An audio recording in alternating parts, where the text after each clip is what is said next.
Olá, meus queridos irmãos, a graça e a paz do Senhor. Sejam bem-vindos a mais um vídeo da Cristocor, um canal de princípios cristãos moldando líderes e organizações. No vídeo de hoje, vamos dar continuidade à série de vídeos sobre liderança. Lembrando que semana passada nós falamos sobre o estilo de liderança situacional, baseando-nos em Paulo, um homem que soube discernir a população dos locais que viajava, adaptando assim a sua pregação conforme a necessidade do local. Mas hoje, nós falaremos de um outro tipo de liderança, a liderança autocrática. E para isso nós vamos mergulhar em um trecho bíblico bastante desafiador e profundo, que se encontra em 2 Reis 21, do 1 ao 16, que narra a história de um dos reis mais controversos de Judá, o rei Manassés.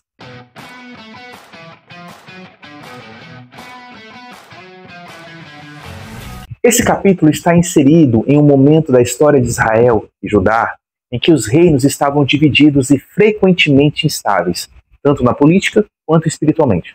Conforme dito em alguns vídeos atrás, Roboão, filho de Salomão, ao tentar demonstrar o seu poder como rei, impondo mais fardo sobre Israel, acabou por gerar uma revolta na nação, dividindo o reino em dois, o reino do norte e o reino do sul. Após anos de conflitos e reis em ambas as nações, Manassés, filho de Ezequias, começou seu reinado aos 12 anos de idade.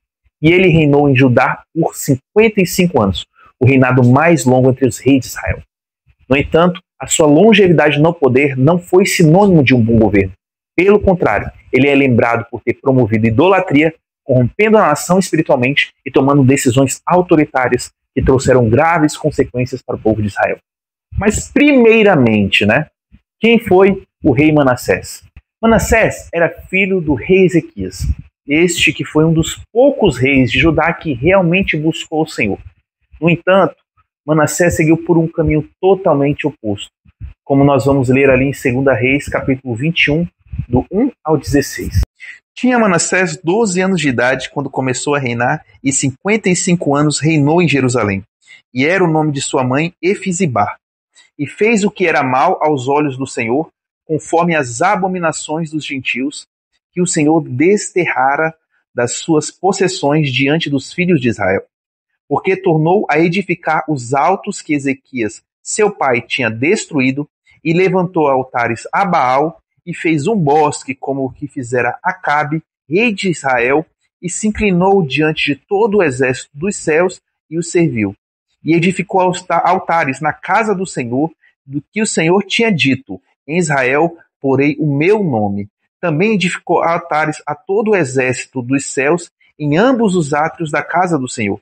E até fez passar a seu filho pelo fogo, e adivinhava pelas nuvens, e era agoureiro, e instituiu adivinhos e feiticeiros, e prosseguiu a fazer mal aos olhos do Senhor, para provocar a ira. Também pôs uma imagem de escultura do bosque que tinha feito na casa de que o Senhor dissera a Davi e a Salomão, seu filho, nesta casa e em Jerusalém, que escolhi de todas as tribos de Israel, porei o meu nome para sempre. E mais não farei mover o pé de Israel desta terra que tenho dado aos seus pais, contanto somente que tenham cuidado de fazer conforme tudo o que lhes tenho ordenado, e conforme toda a lei que Moisés, meu servo, lhe ordenou. Porém não ouviram, porque Manassés de tal modo os fez errar, que fizeram pior do que as nações que o Senhor tinha destruído diante dos filhos de Israel. Então o Senhor, pelo ministério dos seus servos, os profetas, dizendo: porquanto Manassés, rei de Judá, fez estas abominações, fazendo pior do quanto fizeram os amorreus que antes dele foram, e até também a Judá fez pecar com os seus olhos. Por isso, assim diz o Senhor, Deus de Israel: eis que hei de trazer tal mal sobre Jerusalém e Judá, que qualquer que ouvir lhe ficarão retinindo ambas as orelhas. E estenderei sobre Jerusalém o cordel de Samaria e o punho da casa de Acabe. E limparei Jerusalém como quem limpa a escudela, a limpa e a vira sobre a sua face.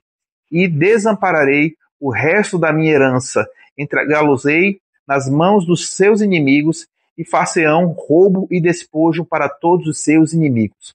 porquanto fizeram o que era mal aos olhos do Senhor e me provocaram a ira desde o dia em que os seus pais saíram do Egito até hoje. Demais disso, também Manassés derramou muitíssimo sangue inocente, até que encheu a Jerusalém de um ao outro extremo.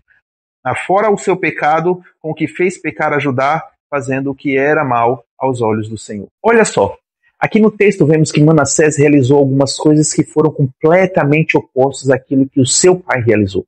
Ele construiu altares pagãos que o seu pai havia destruído, erigiu altares para Baal e fez um poste ídolo imitando os costumes dos pagãos, colocou imagens no templo do Senhor, chegou a sacrificar o seu próprio filho em rituais pagãos, envolveu-se com práticas ocultistas e adivinhação, promoveu uma cultura de violência e derramamento de sangue inocente. Seu estilo de governo era caracterizado por ser centralizador, autoritário e opressor, sem dar espaço para o contraditório e sem ouvir os profetas e os líderes religiosos. Então, todos esses comportamentos nos remetem àquilo que chamamos de liderança autocrática. E o que é a liderança autocrática? A liderança autocrática é um estilo de liderança em que o poder está centrado inteiramente nas mãos do líder. Ou seja, todas as decisões são tomadas de forma unilateral, com pouca ou nenhuma participação da equipe ou dos liderados. Segundo Daniel Goleman, esse estilo de liderança até pode ser útil em momentos de crise ou quando decisões rápidas precisam ser tomadas, pois há momentos em que uma organização ela passa por situações que elas precisam ser resolvidas imediatamente. Do contrário, as coisas podem se agravar mais ainda.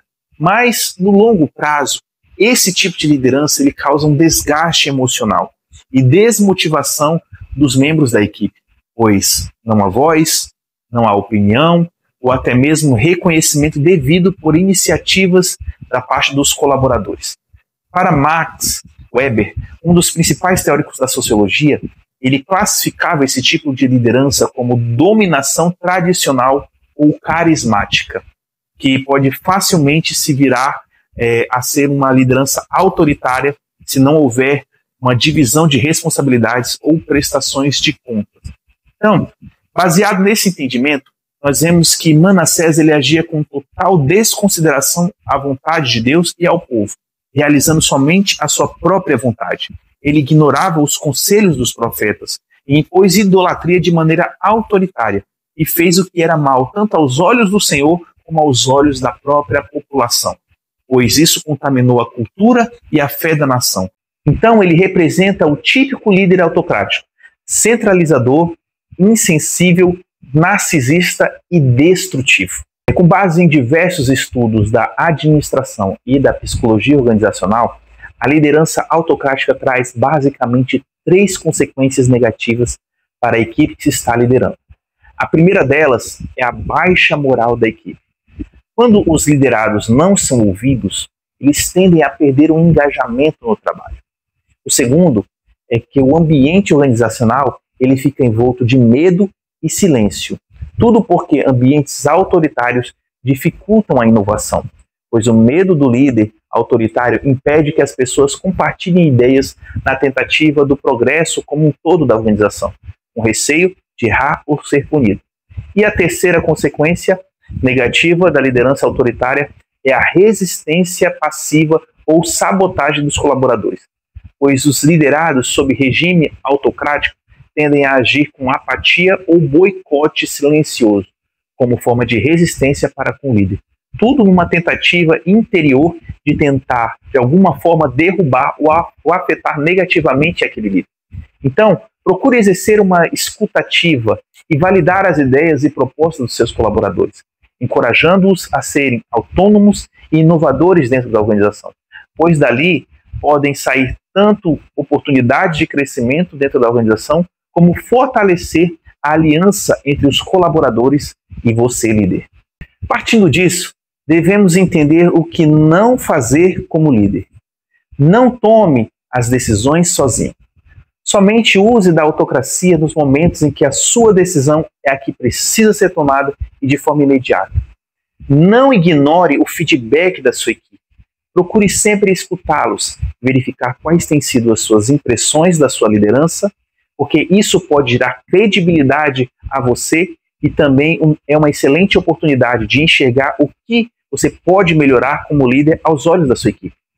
Não use o medo como ferramenta de controle, e sim a independência como ferramenta de confiança que os seus liderados eles devem ter em você. Não confunda liderança com imposição. Compreenda sempre que um líder tem o seu posto reconhecido não pela correção, e sim pela conscientização através do seu comportamento. E também não se isole em sua visão pessoal sem considerar a coletividade. Um líder, ele não é aquele que toma as melhores decisões, mas aquele que tem as melhores decisões. E às vezes, essas decisões não partem dele, e sim dos seus liderados. A forma de liderança de Manassés é um alerta para todos aqueles que almejam ser líder. Seu reinado nos mostra o que acontece quando um líder abandona a empatia, ignora os valores e sufoca a participação coletiva. Então, que essa história sirva como advertência a todo líder, seja em uma organização, igreja ou nação, de que o poder sem sabedoria e humildade não constrói, mas sim destrói. Gostou do vídeo? Gostou de aprender com o rei Manassés como não liderar a sua equipe, igreja, organização? Então deixe um like no vídeo, curta este vídeo, se inscreva no canal, compartilhe com outras pessoas que também amariam conhecer esse tipo de conteúdo e muito mais. Siga as nossas redes oficiais e eu te vejo, meu irmão e minha irmã, no próximo vídeo.